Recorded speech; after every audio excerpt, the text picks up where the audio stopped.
Let's get into the Mountain West and the Pac-12 because we've talked about this for weeks and weeks on the show. As we've pretty much led the news cycle on the Mountain West Pac-12 situation, we told you the Mountain West started mediation talks, got mediation scheduled for the 19th.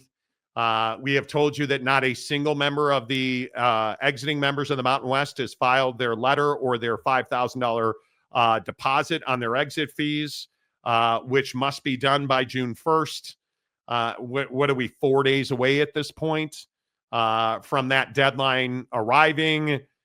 But today we have an update for you exclusively on the show. Sources close to the situation tell us that mediation has, in fact, yielded fruit. They are making progress in mediation, and it's going to be interesting to see how this plays. I think there is a belief that a deal can be done by the weekend. That's what I was told today, that there is momentum and there is an atmosphere of deal making going on, and that the Pac-12 has been much more amenable to suggestions than they had been earlier in this process. And I was also told today that there's never been a timetable, at least not a hard stop deadline to get something agreed upon once mediation started. And this is why we told you all the hyenas out there telling you, oh, it's going to be 5 minutes and the Pac-12 is going to drop the hammer.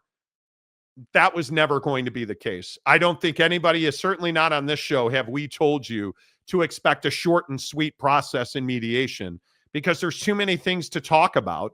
There's too much money changing hands. There's too much in the fine print of a deal to get done between the Pac-12 and the Mountain West for this thing to have been quick.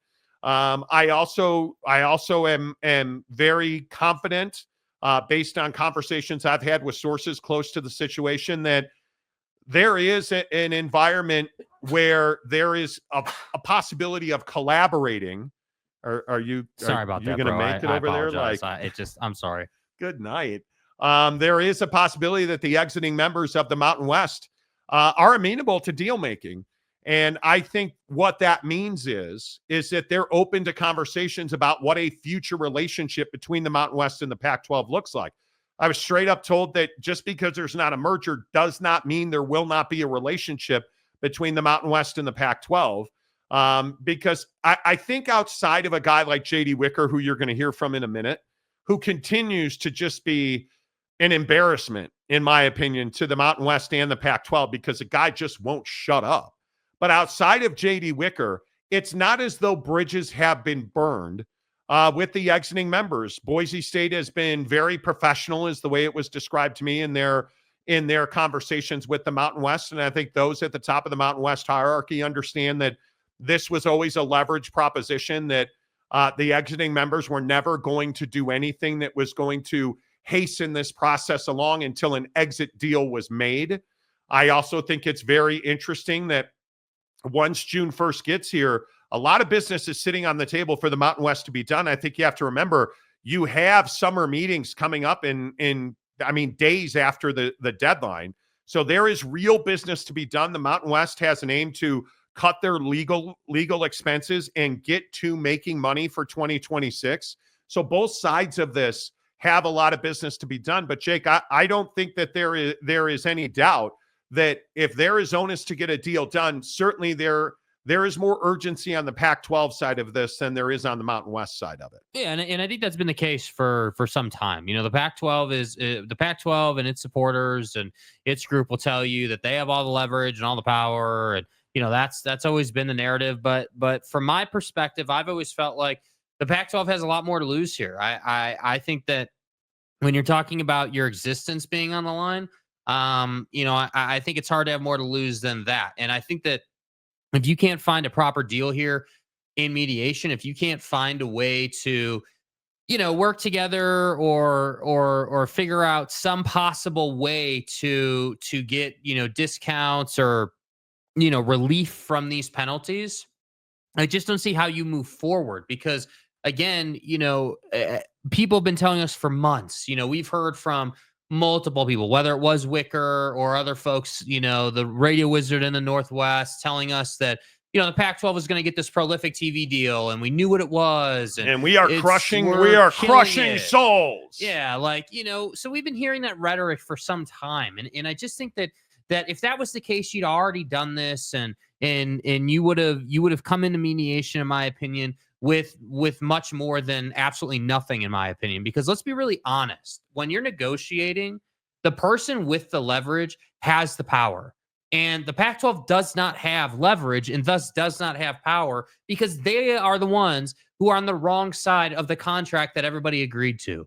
And so when you talk about negotiating and mediating, you're not going to walk into a room with the Mountain West folks and tell them what it is and what it has to be. And everyone wants to say, oh, well, the Mountain West has business that's being held up. The Mountain West needs to get things done. Yeah, but the problem is they've got another full calendar year before anything has to be done. Well, and I think that's one of the more shocking details out of the last week or so, is that there is a new sense of urgency on the Pac-12 side of the line to get this process finalized. I think the Pac-12 is finally, I don't know if a light bulb went on or what, but the Pac-12 group has finally come to a place where I think they recognize that they're not making the money they should be making right now, and that their legal fees have been substantial.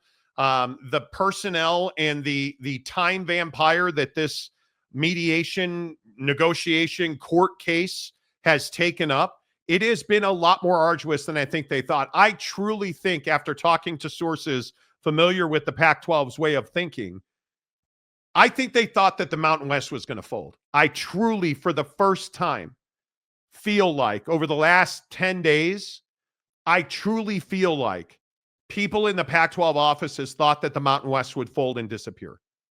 I think they had no idea that the Pac-12 would fight the way that it has fought.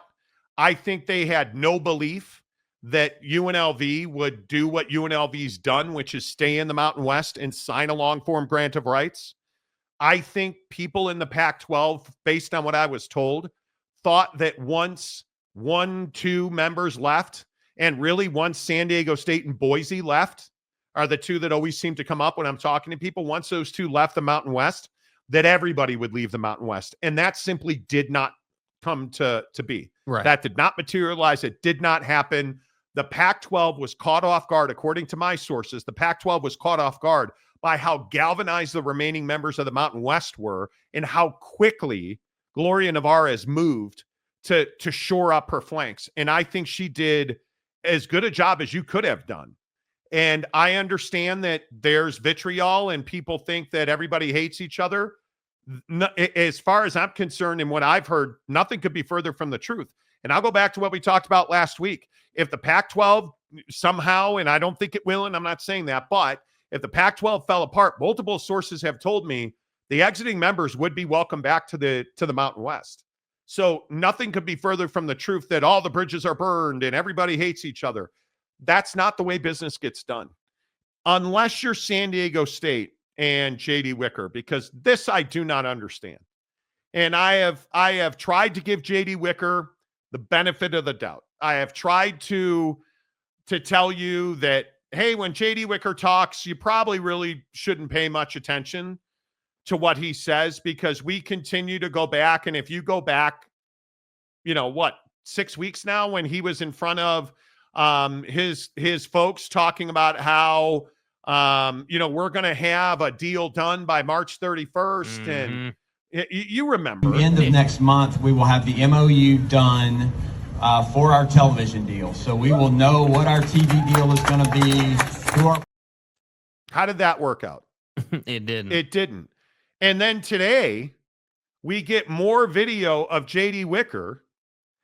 This is on a caravan tour for San Diego State sports. J.D. Wicker in front of a room of supporters, again, grandstanding. Pac-12 continues to, while it's, none of this is moving as quickly as I would like it to move for us to get the answers that we want. Very pleased with where we are from a Pac-12 standpoint. Obviously, we have to add another team. That will happen. TV, I have a good idea of what our TV is going to look like with the Pac-12. Right now we're trying to wrap up various items around that, but we have a really good idea of what that's going to be, and we're pleased with what that is going to be. From a Mountain West Conference mediation standpoint, as we talked about our exit fees, we did have Mountain West Conference mediation that was publicly announced. It was last Monday, a week from last Monday, or this past Monday. That continues to progress. So a lot of, feels like the next, what are we at? We're May 27th. The next 4 or 5 weeks, there's a lot that's going to happen that's going to help dictate what we're doing moving forward. So there's a lot that's going to happen to dictate what we do moving forward. So we went from March 31st, an MOU will be done and we'll have a new TV deal and we'll have exponentially more reach to, well, here we are on May 27th, yesterday. The next 4 or 5 weeks will determine our future. After Pac-12 folks had said that there was going to be a deal by the end of 24. It's remarkable to me that JD Wicker won't shut up. Stop talking. Like, you are hurting your brand. I think you are hurting the Pac-12. Stop talking. When you and ah, and you got to look at your watch and you're spinning, dude, you are humiliating yourself on a regular basis every time you stand up there. And what now has to be just tell half-truths and fabrications that never come true. Yeah, I mean, I don't. How can anybody trust what you're saying? Yeah, I mean, I'll double down on that. I wouldn't even be so generous to call it half-truths. I think that he doesn't know when a TV deal is going to be done. I agree. I think that if you did know when a TV deal was going to be done, you wouldn't be commenting on it. You're the only one in the conference commenting on it. The conference commenting on it. And, I just think that JD is a guy who's always tried to be out in front of things and be the first one, not caring and be if you're right. Be the guy, and I'm the speaker. I mean, this harkens back to screw the Big 12. We're joining the Pac-12. The pro rata we deserve. Pro rata. And I would remind you, JD Wicker talks about, exit fees. And why are the exit fees set up the way they're set up, JD? Oh, that's right, because you guys exited the conference when you sent that letter and then said you didn't, but tried to and you were going to. And so now everybody else in the Mountain West, and you signed it and agreed to it, changed the exit fees, and you got to have a letter by June 1st and a $5,000 deposit on your exit fees. So there's no question whether you're leaving the conference, because you sent a letter and then denied that you sent a letter until you were shown the letter that was sent to the commissioner and all of the other membership saying that you were leaving the conference. And now you don't like those rules, so you want to get involved in a lawsuit and, try to figure out how we can not pay to leave the conference yet again. Yeah, don't like the rules applied to yourself. Come on, bro. Come on. And what's annoying is it's more of the same behavior. People want to try to tell us all the time, well, the Pac-12 is different. The Pac-12 is different. These people are different. They've changed. And it's like, no, dude, they haven't changed. And I'm just curious. And again, I agree that generally speaking, most people shouldn't be talking about this if you're involved in the situation. But at what point does Teresa Gould talk again? At what point do you address the situation? When it's done. When it is done. Because I think when you hear JD Wicker talking about the exit fees, he's referring, and I'll play the bite again, he's referring to the exit fee lawsuit with Colorado State and Utah State. What else could he be referring to? Pac-12 continues to, while it's, none of this is moving as quickly as I would like it to move for us to get the answers that we want. Very pleased with where we are from a Pac-12 standpoint. Obviously, we have to add another team. That will happen. TV, I have a good idea of what our TV is going to look like with the Pac-12. Right now we're trying to wrap up various items around that, but we have a really good idea of what that's going to be, and we're pleased with what that is going to be. From a Mountain West Conference mediation standpoint, as we talked about our exit fees, we did have Mountain West Conference mediation that was publicly announced. It was last Monday, a week from last Monday, or this past Monday. That continues to progress. So a lot of, feels like the next, what are we at? We're May 27th. The next 4 or 5 weeks, there's a lot that's going to happen that's going to help dictate what we're doing moving forward. So, What Monday? What exit fees?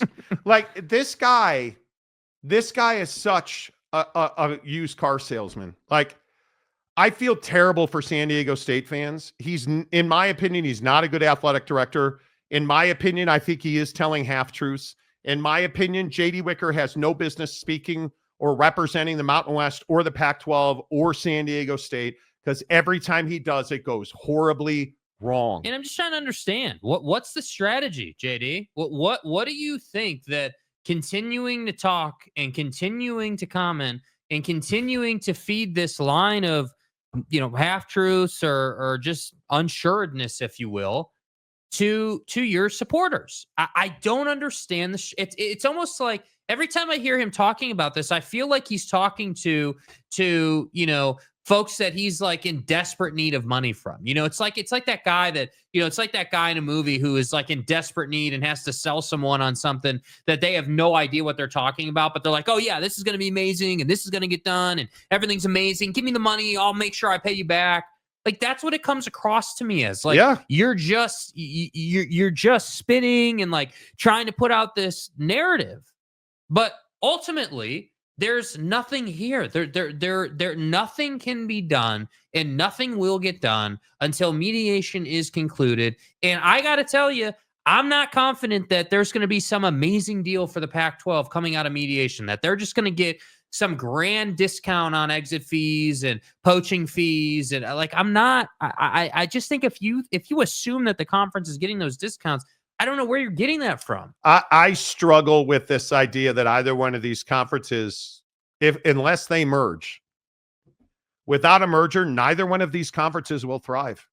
I don't think either one is significantly better off, and Pac-12 fans will piss themselves all the way to the ends of the earth saying, oh my God, Boise State, we have the better football brands. Okay. Does that mean you're getting $10 million a year? Because that's what every Pac-12 fan seems to think. But listen, I mean, am I wrong for feeling like if you don't get a big discount mediation on these poaching fees and exit fees, if you don't find a way to save money through mediation, it's going to be really difficult for you to ask these schools to officially join this conference? What is the net gain? Because if the net gain is that you're simply saving on legal fees, that's not a net gain. No. I understand that going to mediation saves legal fees. It ends the process sooner. Less money going to the lawyers. Totally get that. And this is a conference in the Pac-12 that has been largely overrun with legal fees of their own making. And it just continues to be who they are as a conference. Sue people, be involved in litigation. Yes. It's not the right way to do business. And then that's why, like, JD Wicker talking is not good for this conference, because he doesn't know dates. He's stumbling over last Monday, next Monday, this Monday. He's struggling to understand, hey, the past, like, dude, why are you the only one that we see when you talk, you're on video? Why are you the only one? Why are you out in front in public in the first video? Why yesterday are you on a barnstorming tour giving updates on a legal proceeding? Like, why are you doing that? The source that I've been talking to regularly is very clear. Hey, we have all agreed not to divulge details. The only thing is, hey, we're making progress. I can give you that we're making progress. It has been a good session. We are making progress. And in talking to administrators at universities and people directly involved with the situation, people feel really good that a deal is going to get done on one level or another. But you don't see people doing interviews. You don't see people talking about TV deals that are going to be done. And my guess is, to your point, if you don't get a substantial win, everybody's talking about how the Mountain West owes UNLV $60 million, or what do you think you guys owe Boise State, and Gonzaga. What do you think you owe? Do you think that there's just no money that you're going to have to pay people? Does it not bother Pac-12 fans at all that you don't have a grant of rights? You don't have a conference charter. You don't have a membership agreement. Because until those exiting members and the new members of your conference put a pen to paper, you haven't got anything. So this is my point. We keep talking about, hey, if a merger doesn't happen, neither will thrive. I'm struggling to understand how if a merger doesn't happen, there will be a conversation about two conferences. Because I don't understand how you're surviving if you don't merge or if you don't get significant financial relief from these penalties. I get that there's a path forward where, hey, okay, we get the mediation. Let's say you get no discount, you pay the fees, and then there's this digging out process, right? Where the conference still exists, but you're gonna have to find other ways to make money. And okay, cool. But even at that point, you're still talking about not being able to fulfill obligations to these new member institutions that you clearly promised things to get to join your conference. Yeah, I'd really like to see these two merge. And it's a long shot, I would think. It's the right thing to do. But the problem is that mechanically it doesn't have to be a long shot. Like from a business sense, it would not be difficult to do. The problem is it's a long shot because a certain sect of people in the room have pride and refuse to discuss merging. That's the problem. So we inevitably talk about this all the time, and I inevitably get to this place where I'm like, okay, well, if you're unwilling to merge, and we're only in this conversation because you did exactly what you said you wouldn't do in the contract you signed, how am I supposed to feel empathetic towards your position? How am I supposed to feel like, oh man, dude, I feel so bad for the Pac-12? How am I supposed to feel that way when you literally signed a document that said you're not allowed to poach schools out of the Mountain West, and your plan is to poach schools out of the Mountain West and then say that you shouldn't have to pay for that? I don't know how we're supposed to feel sorry for the Pac-12. Yeah. I don't think anybody wants you to feel sorry for them. My biggest question is how do you come away with confidence? Whether you're the Mountain West or the Pac-12, how do you come away with confidence that you will have the revenue to fulfill the promises you have made? That's the question. The Mountain West is obviously in a better position. They have a full conference. They have a TV rights deal. And they are in a position where they are working ahead of schedule on their renewal of their TV deal. Mm-hmm.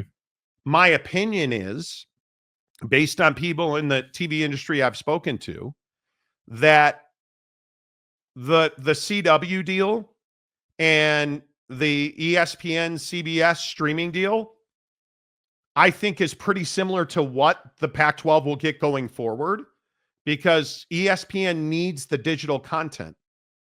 But the problem with that is digital content does not pay the way that linear TV deals pay. And I think the Pac-12 fan is locked on this $10 million per school per year number. You're crazy if you think you're going to get $10 million. And is that gross or net? Because again, if you're in business with the CW, look at the deal that the Pac-12 did this year. Where's the big press release talking about what a great deal it is for the Pac-12? That hasn't happened. And why is that? Because it's not a great financial deal. Is it good to be on ESPN? Is it good to be on CBS? Unequivocally, it's a win. But at what cost? Because you're paying to produce those games. The CBS and specifically, I know that the ESPN part of that deal, ESPN's covering all of the talent fee, including the producer and the director in the truck, the play-by-play guys, the sideline reporter. The Pac-12 is covering the physical production of that. Cameramen, truck costs, equipment, all of it. And I'm again going to tell you, if those are the deals that the Pac-12 is going to make, and they'll announce, let's say they even announce $10 million per school, what's the net? Not the gross. Hey, Because remember, Teresa Gould is famous for saying, and this is, again, in the J.D. Wicker realm of why did you say this, is the deal they signed for this season. The CW, ESPN, and CBS both get a game.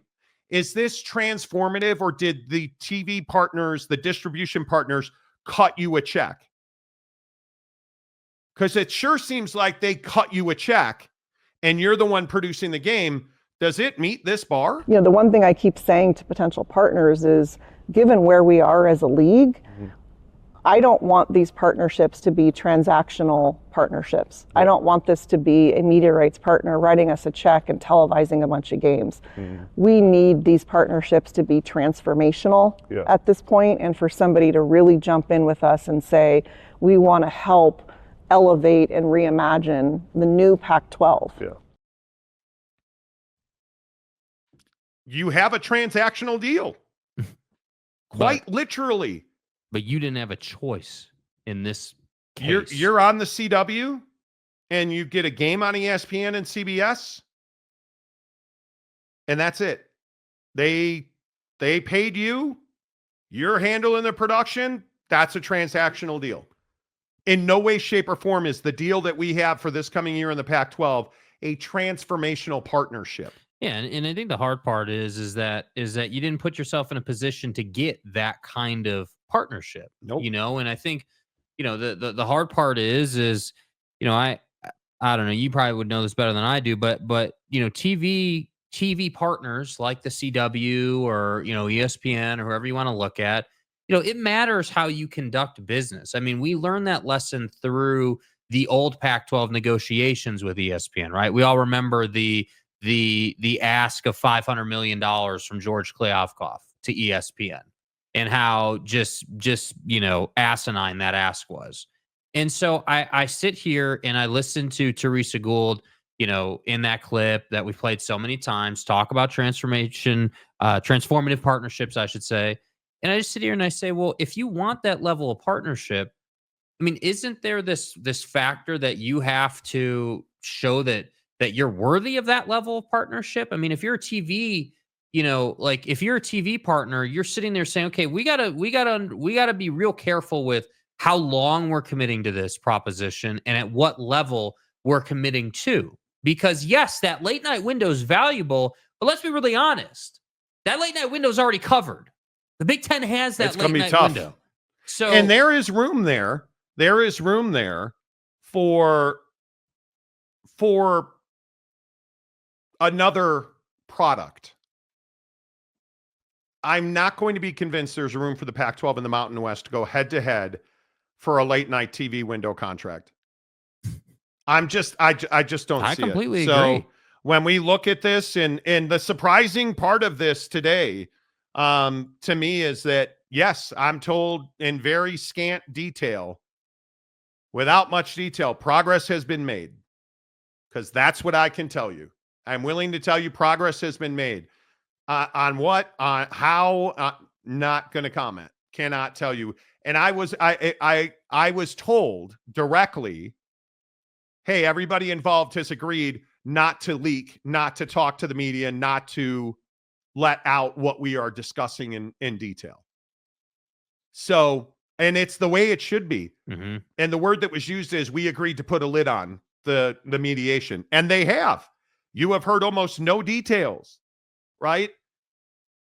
And that's how it should be. So J.D. Wicker talking yesterday on a barnstorming tour is absolutely ridiculous. It's foolish, in my opinion. It is a bad decision from a guy who, in my opinion, has routinely made bad decisions in J.D. Wicker. It just, and when we look at who's got more to lose, I don't think there's any question it's the Pac-12. Because I think we're past the point of the Mountain West is no longer in an existential crisis. Like, will they exist? Yes.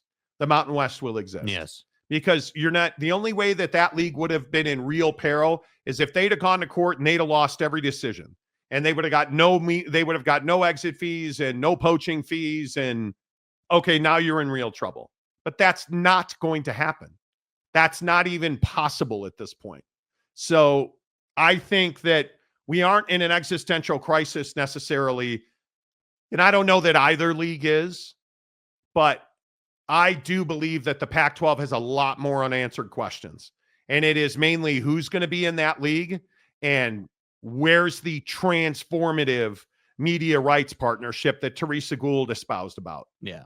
Because that's the one that because everybody I talk to in television says this deal that they signed for this coming year is going to be remarkably like the deal that they get going forward. And if this is a deal that they have going forward, I think it's not transformational. No. I do not. Because I think both the Mountain West, and this is not new, I said this last week, I think both the Mountain West and the Pac-12 will be on ESPN's digital platform. I think part of their deal will involve ESPN because ESPN, as you guys know, is going to direct to consumer with ESPN, their streaming service. It'll be direct to consumer, everything for a monthly cost. You need a lot of content, and you need like a shotgun approach to content. So I can see a lot of both the Mountain West and the Pac-12 involved in that ESPN situation, but the cost is not going to be nearly what it would be for a traditional linear broadcast television deal. So that's something to keep an eye on.